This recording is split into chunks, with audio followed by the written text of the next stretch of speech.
नमस्कार महारथियों, आप सभी का बहुत बहुत स्वागत है इंडियन आइक इंस्टीट्यूट के यूट्यूब चैनल पे। आज इस वीडियो में हम लोग डिस्कस करने वाले हैं जो सेंट्रल वेयर हाउसिंग कॉर्पोरेशन यानी कि CWC की वैकेंसी आई है।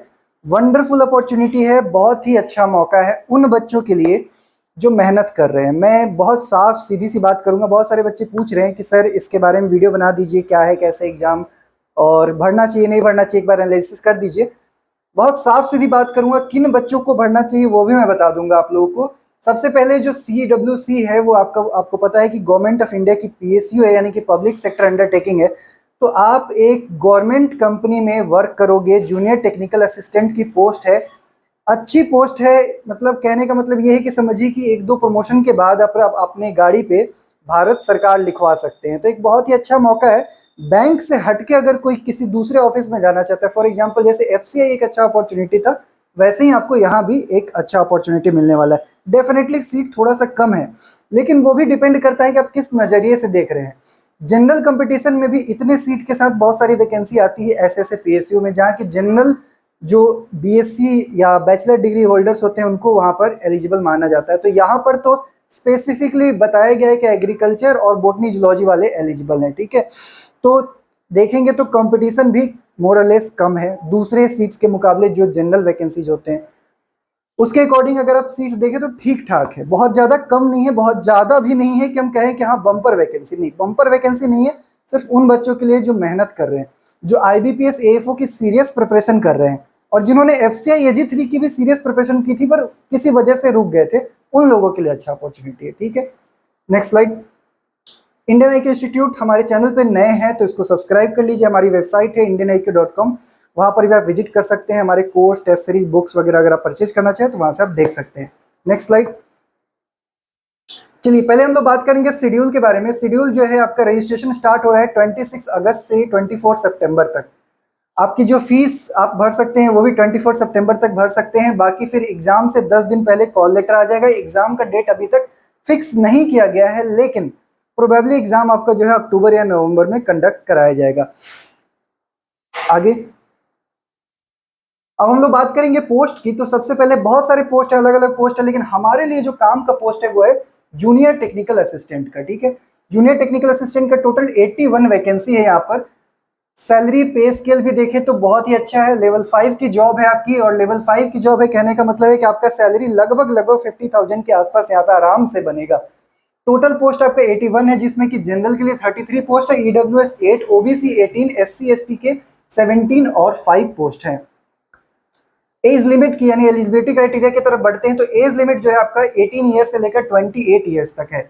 इसके साथ साथ कुछ एज रिलैक्सेशन भी दिए गए हैं, जैसे कि शेड्यूल कास्ट या शेड्यूल ट्राइब से है तो 5 ईयर्स का एज रिलैक्सेशन है। OBC के लिए 3 ईयर्स है, और बाकी दूसरे कैटेगरी भी यहाँ पर मेंशन है, आप पॉज करके देख सकते हैं, इनमें भी एज रिलैक्सेशन यहाँ पर दिया हुआ है। अब एजुकेशन क्वालिफिकेशन की बात करें तो बहुत ध्यान से सुनिएगा। इसमें बहुत सारे बच्चे बहुत सारी इंक्वायरीज भेज रहे हैं, बहुत सारे क्वेरी कर रहे हैं कि सर यहाँ पर डिग्री इन एग्रीकल्चर लिखा हुआ है, तो क्या अगर हमारे पास पोस्ट ग्रेजुएट डिग्री है तो वो चलेगा क्या? ध्यान से समझिएगा, डिग्री इन एग्रीकल्चर का मतलब है BSc एग्रीकल्चर। अब BSc एग्रीकल्चर का मतलब है कि BSc एग्रीकल्चर, हॉर्टिकल्चर एलिजिबल नहीं है, या कोई भी दूसरा अगर आपके पास डिग्री है जो एग्रीकल्चर से मिलता जुलता है तो यहाँ पर एलिजिबल नहीं है। आपके पास BSc एग्रीकल्चर होना चाहिए। इसके अलावा जूलॉजी या केमिस्ट्री भी अगर आपने पढ़ा है अपने डिग्री के दौरान तब भी आप एलिजिबल हैं। कोई जरूरी नहीं है कि आपका ऑनर्स पेपर ही होना चाहिए, पर अगर आपके जो ग्रेजुएशन के तीनों चारों साल में जूलॉजी था या केमिस्ट्री था या biochemistry one of the subject था, तब भी आप यहाँ पर एलिजिबल माने जाएंगे। मैं आशा करता हूँ कि एलिजिबिलिटी क्राइटेरिया बिल्कुल क्लियर हो गया होगा।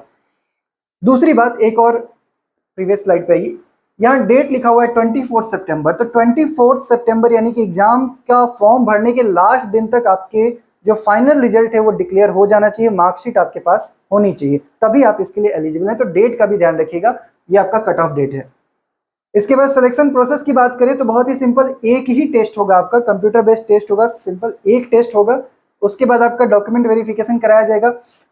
टोटल यहाँ पर 81 पोस्ट है, ठीक है। इस टाइम पर टेंटेटिव वैकेंसी जो है वो 81 है, आगे बढ़ सकता है। अब ये वैकेंसी अगर 81, मान लीजिए 81 ही रह जाता है, तो इसका 1:3 के रेशियो में आपका रिटन एग्जाम में आपको क्वालिफाई कराया जाएगा। मतलब लगभग लगभग 250 बच्चे यहाँ पर रिटन एग्जाम क्लियर करके डॉक्यूमेंट वेरिफिकेशन के लिए जाएंगे। डॉक्यूमेंट वेरिफिकेशन कंप्लीट होने के बाद आपका अपॉइंटमेंट किया जाएगा और उसके बाद आपकी इंडक्शन ट्रेनिंग स्टार्ट होगी। ध्यान रखें कि आपकी पोस्टिंग ऑल ओवर इंडिया में कहीं भी जो CWC के जितने भी यूनिट है वहां पर कराया जा सकता है। CWC बेसिकली गवर्नमेंट का एक विंग है, एक PSU है, जो कि स्टोरेज और लॉजिस्टिक की फैसिलिटीज अवेलेबल कराता है ऑल ओवर इंडिया में। और एग्रीकल्चर से रिलेटेड जो स्टोरेज और लॉजिस्टिक के इंफ्रास्ट्रक्चर है वो CWC के अंतर्गत आता है। तो एक बहुत ही डिसेंट सा जॉब है, कोई ऐसा टारगेट नहीं, कुछ भी मार्केटिंग कुछ भी नहीं है आपका, ठीक है।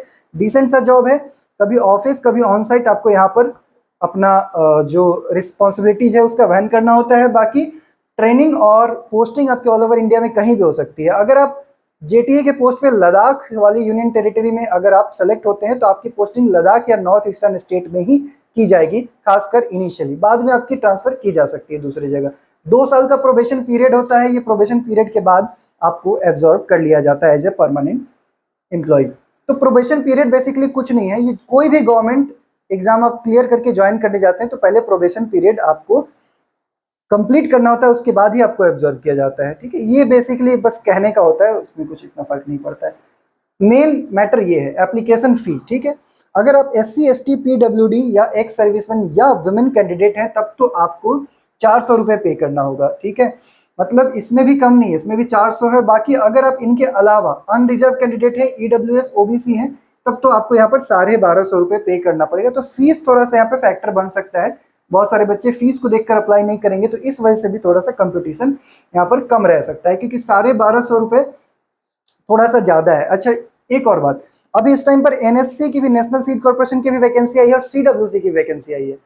पर्सनली अगर आप मुझसे पूछे तो मैं कहूंगा कि NSC की वैकेंसी की ज्यादा आपको तैयारी मन करे तो कीजिए, नहीं तो कोई इतना कुछ खास नहीं है। इसलिए खास नहीं क्योंकि सीट बहुत ज्यादा नहीं है, उसमें बहुत कम सीट है। दूसरा कि कम सीट होने के बावजूद आप देखेंगे कि सैलरी भी कुछ खास नहीं है। ट्रेनिंग के पोस्ट पे पहले आप रिक्रूट किए जाएंगे, उस टाइम पे तो आपको 22-24 हज़ार के आसपास सैलरी मिलेगी। उसके बाद भी सैलरी बहुत ज़्यादा नहीं है, और उसके हिसाब से जो बॉन्ड आपको साइन करना है 1.5 लाख का, वो मुझे पर्सनली पसंद नहीं आ रहा है। तो मैं ये रिकमेंड करूंगा कि NSC अगर आप ठीक है करना चाहे तो कर सकते हैं, बट मैं इतना ज़्यादा आपको रिकमेंड नहीं करूँगा। लेकिन CWC की प्रोफेशन अगर आप कर सकते हैं, मेहनत कर सकते हैं, तो इसको आप अप्लाई जरूर करिएगा, ठीक है। फॉर्म फिल करने के लिए आपको इनके ऑफिशियल वेबसाइट पे जाना है, जो यहाँ स्क्रीन पर आपको दिख रहा है, उसके करियर सेक्शन में जाना है, वहां पर जाकर आप फॉर्म फिल कर सकते हैं। ध्यान रखिए कि फॉर्म फिल करने से पहले आपके पास अपना एक फोटोग्राफ होना चाहिए रिसेंट। इसके अलावा सिग्नेचर होना चाहिए ब्लैक इंक में, लेफ्ट हैंड का थंब इम्प्रेशन होना चाहिए, जो कि ब्लैक या ब्लू इंक से आप कर सकते हैं। इसके अलावा एक हैंड रिटन डिक्लेरेशन जो IBPS के दूसरे एग्जाम्स में आप सबमिट करते हैं वो भी आपके पास होना चाहिए। डिक्लेरेशन आपको नोटिफिकेशन वगैरह में मिल जाएगा, ठीक है। एग्जामिनेशन सेंटर की बात करें तो ये भर के है, हर स्टेट में आप देखेंगे, हर स्टेट यूनियन टेरिटरी में लगभग आपको खूब सारे ढेर सारे एग्जामिनेशन सेंटर है। तो यहाँ पर जो है कॉटन कॉर्पोरेशन ऑफ इंडिया के तरह एग्जामिनेशन सेंटर में किसी तरह की कोई कंजूसी नहीं की गई है। पूरे इंडिया में एग्जाम हो रहा है, तो घबराने की कोई जरूरत नहीं है। आप यहाँ पर देख सकते हैं कि आपके आसपास का सेंटर कौन सा है, उसको आप चूज कर सकते हैं, ठीक है। इसके अलावा अब हम बात करेंगे एग्जाम पैटर्न की, बहुत इंपॉर्टेंट है, ध्यान से समझिएगा। एग्जाम पैटर्न की अगर बात करें तो सबसे पहले तो यहाँ देख लीजिए सेक्शनल टाइमिंग है, ठीक है। तो आप जो प्रैक्टिस कर रहे हैं तो ध्यान रखिएगा कि इस टाइम के अंतर्गत ही आपको अपना ये पेपर, ये सब्जेक्ट कंप्लीट करना है। फॉर एग्जांपल रीजनिंग के 40 क्वेश्चन होंगे, हर क्वेश्चन 1-1 मार्क्स का होगा, ठीक है।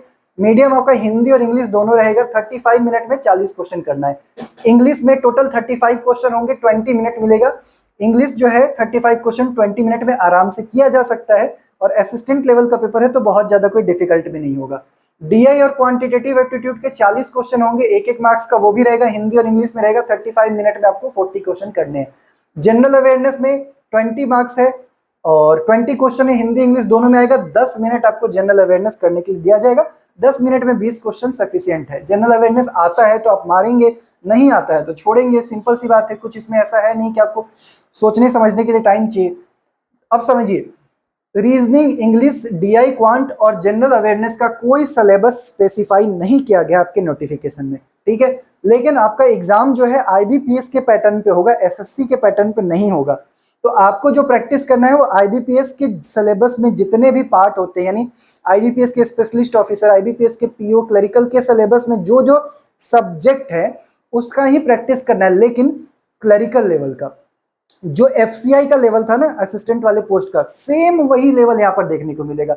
मतलब कि आपको जो पीओ लेवल, मतलब पीओ वाला सिलेबस रहेगा, क्लर्क वाला सिलेबस है, वही सब्जेक्ट है, लेकिन डिफिकल्टी लेवल आपका क्लरिकल लेवल रहेगा। ध्यान रखिएगा, जो एफसीआई का लेवल आपने देखा था सेम वही डिफिकल्टी लेवल यहाँ पर देखने को मिलेगा, टफ नहीं होगा, इसके लिए निश्चिंत हो जाइए। अब देखिए यहाँ पर सबसे बड़ी बात, रीजनिंग में जो आपका सिलेबस है सेम आईबीपीएस वाला फॉलो करिए, इंग्लिश में भी वही फॉलो करिए, क्वांट में भी वही फॉलो करिए। जनरल अवेयरनेस में आपको क्या करना है, हिस्ट्री, पॉलिटी, ज्योग्राफी, इकोनॉमिक्स, इसके अलावा साइंस और जो करंट अफेयर्स है थोड़ा बहुत वो आप कर सकते हैं। प्रोफेशनल नॉलेज का सिलेबस इन्होंने इन डिटेल दिया है, वो हम आगे की स्लाइड में देख लेते हैं। टोटल जो है यहाँ पर टोटल 200 क्वेश्चन है, 200 मार्क्स के और 2.5 घंटे का आपका पेपर होने वाला है। अब आइए यहाँ पर डिटेल में प्रोफेशनल नॉलेज का सिलेबस देख लेते हैं। आपने देखा कि टोटल 65 क्वेश्चन प्रोफेशनल नॉलेज से आएंगे और 65 मार्क्स का होगा, यहाँ भी 1 मार्क्स 1 क्वेश्चन है।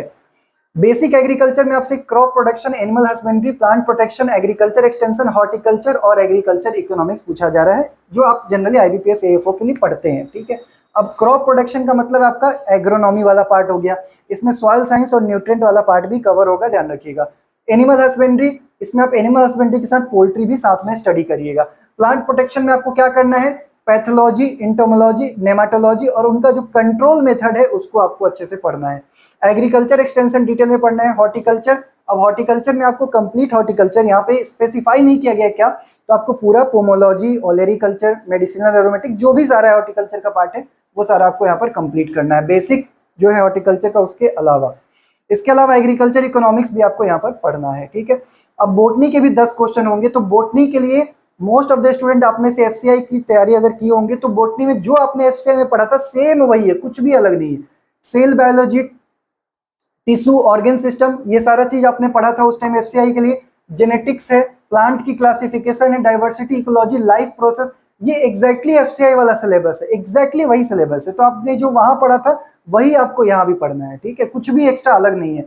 लेवल क्या रखना है, लेवल वही 12th लेवल के आसपास जो रहता था, 12th थोड़ा सा ग्रेजुएशन लेवल, बस उतना ही रखना है, बहुत ज्यादा इसमें नहीं। जूलॉजी 20 क्वेश्चन पूछे जाएंगे 20 मार्क्स, यानी बोटनी से ज्यादा इंपॉर्टेंट जूलॉजी है। अब जूलॉजी में आपको इंसेक्ट के बारे में डिटेल में पढ़ना है, तो इंसेक्ट के बारे में वो ऐसा आप एग्रीकल्चर में भी पढ़ते हैं, इंसेक्ट की मॉर्फोलॉजी, फिजियोलॉजी वगैरह। आपको टैक्सोनॉमी पढ़ना है, ऑर्गन सिस्टम पढ़ना है। ऑर्गन सिस्टम में सारे सिस्टम आ जाते हैं, सर्कुलेटरी सिस्टम हो गया, रेस्पिरेटरी सिस्टम हो गया, नर्वस सिस्टम हो गया, डाइजेस्टिव सिस्टम हो गया, आपका रिप्रोडक्टिव सिस्टम, सारे सिस्टम आपको यहाँ पर पढ़ने हैं। ऑर्गन सिस्टम लिखा है मतलब उसके अंदर जितने सिस्टम है वो सारे आपके सिलेबस का पार्ट हो जाता है। फिर हेरिडिटी एंड वेरिएशन, इसमें आपको जेनेटिक्स ही होता है, हेरिडिटी एंड वेरिएशन, तो जेनेटिक्स और इवोल्यूशन वाला जो पार्ट है वो आपका हेरिडिटी एंड वेरिएशन के अंदर आता है। फिर माइक्रो ऑर्गेनिज्म और उसका एप्लीकेशन, स्टोरेज और पब्लिक हेल्थ, अलग अलग टाइप के जो स्टोरेज आप पढ़ते हैं, जनरली एग्रीकल्चर में भी पढ़ते हैं, इसको भी आपको पढ़ना है, ठीक है। इसके अलावा इंसेक्ट और रोडेंट्स, ये इंसेक्ट और रोडेंट्स आपको याद होगा एफसीआई के सिलेबस में भी ये था, तो वही सेम चीज आपको यहाँ प्रिपेयर करना है। और उसके बाद इंसेक्टिसाइड्स, टॉक्सिकोलॉजी, ये सब चीजें आप वैसे भी इंटोमोलॉजी इन सब में पढ़ते हैं, तो इसको आपको यहाँ से प्रिपेयर करना है। ये जूलॉजी का पार्ट है, तो जूलॉजी में इन्होंने थोड़ा सा एग्रीकल्चर वाला पार्ट भी कवर किया हुआ है। केमिस्ट्री और फिजिक्स ये आपके लिए नया है, क्योंकि एफसीआई में क्या होता है, या तो बोटनी जूलॉजी पढ़िए या फिर केमिस्ट्री फिजिक्स पढ़िए, आपके ऊपर चॉइस होता है। यहाँ पर चॉइस नहीं है, यहाँ पे आपको सारा कंप्लीट करना है। लेकिन केमिस्ट्री में आप देखेंगे तो केमिस्ट्री में इन्होंने फिजिकल केमिस्ट्री को बिल्कुल हटा दिया है, फिजिकल केमिस्ट्री नहीं पूछेंगे, ठीक है, थोड़ा सा इन्होंने केमिकल बॉन्डिंग डाल दिया है बस, और कुछ नहीं। बाकी ऑर्गेनिक केमिस्ट्री, अब ऑर्गेनिक केमिस्ट्री तो बहुत ब्रॉड है, आपको प्रिपेयर करना पड़ेगा, इसके अंतर्गत कई सारे चैप्टर्स होते हैं, कई सारे टॉपिक होते हैं, ये आपको करना होगा। इनऑर्गेनिक केमिस्ट्री है, तो इनऑर्गेनिक केमिस्ट्री जनरली ईजी होता है, रटने वाला चीज होता है, अगर आपको वो रट लेते हैं, अगर आपको ट्रिक्स पता है तो ये चीज आपके लिए थोड़ा सा ईजी हो जाएगा। और बायोकेमिस्ट्री जनरली आप पढ़ते हैं, एग्रीकल्चर में भी बायोकेमिस्ट्री आप पढ़ते हैं, तो ये आपके लिए थोड़ा सा नया होगा कि ऑर्गेनिक और इनऑर्गेनिक केमिस्ट्री आपको प्रिपेयर करना पड़ेगा, 10 क्वेश्चन इसके आएंगे, ठीक है, तो ये आपको थोड़ा सा सीरियस होकर प्रिपेयर करना है। बाकी फिजिक्स के लिए मैं आपको पर्सनली सजेस्ट करूंगा, अब फिजिक्स में आप देखो यहाँ पे क्या पूछ रहा है, मोशन है, मोशन के अलावा फोर्स भी पढ़ना है आपको, energy, electricity, magnetism, light and sound, thermodynamics और मेजरमेंट। 11th-12th को तो कवर कर ही दिया, छोड़ा क्या इन्होंने, इतना सारा चीज पढ़ना है। और कितने क्वेश्चन आएंगे, 5 क्वेश्चन आएंगे 5 मार्क्स के लिए। तो क्या आप मुझे बताओ, 5 क्वेश्चन के लिए 5 मार्क्स के लिए इतना सारा चीज पढ़ना है जरूरी है क्या? नहीं, क्योंकि इसको पढ़ने में आपको बहुत ज़्यादा टाइम लगेगा, हो सकता है कि समझ में भी ना आए, क्योंकि फिजिक्स छोड़े हुए आपको बहुत टाइम हो गया। दोबारा से आप पढ़ने बैठोगे, बहुत ज़्यादा टाइम का वेस्टेज होगा और आप नहीं पढ़ पाओगे।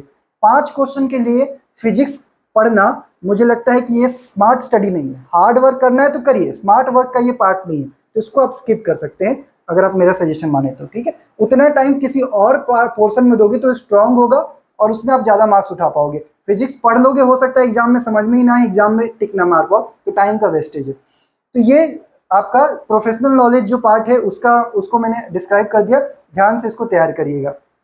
इसके बाद है 1/4 निगेटिव मार्किंग है, 1/3 नहीं है, अच्छी बात है, 1/4 का निगेटिव मार्किंग है, तो ठीक है, ये तो हर एग्जाम में होता है, इसके लिए ज़्यादा कुछ टेंशन लेना नहीं है। आगे चलिए, अब है कि अप्लाई करना चाहिए क्या? तो जैसा कि मैंने बताया कि एग्ज़ाम अच्छा है, पोस्ट अच्छी है, जो PSU है वो भी अच्छा है, रिस्पेक्टेबल मिनी रत्ना है, मिनी रत्ना के अंदर आता है, गवर्नमेंट की वैकेंसी है।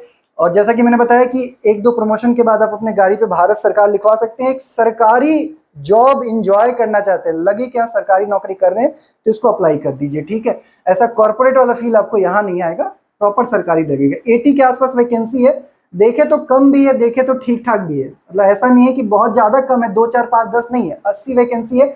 पढ़ने वाले बच्चे हैं, मेहनत करने वाले बच्चे हैं, बिल्कुल लगे रहिए। IBPS की सीरियसली तैयारी कर रहे हैं और FCI की तैयारी भी किए हुए थे, बट गलती से छूट गया, बिना सोचे समझे भर दीजिए, ठीक है। पैसा 1000-1200 लग रहा है, कोई बात नहीं। इस टाइम आप जब तक एग्जाम की तैयारी कर रहे हैं तब तक थोड़ा बहुत पैसा लगता है, लेकिन एक बार हो जाए तो फिर किस्मत बदल जाएगी। सिलेबस लगभग AFO से और FCI एग्जाम से सिमिलर है, बहुत ज़्यादा आपको हाथ पैर मारने की जरूरत नहीं पड़ेगी।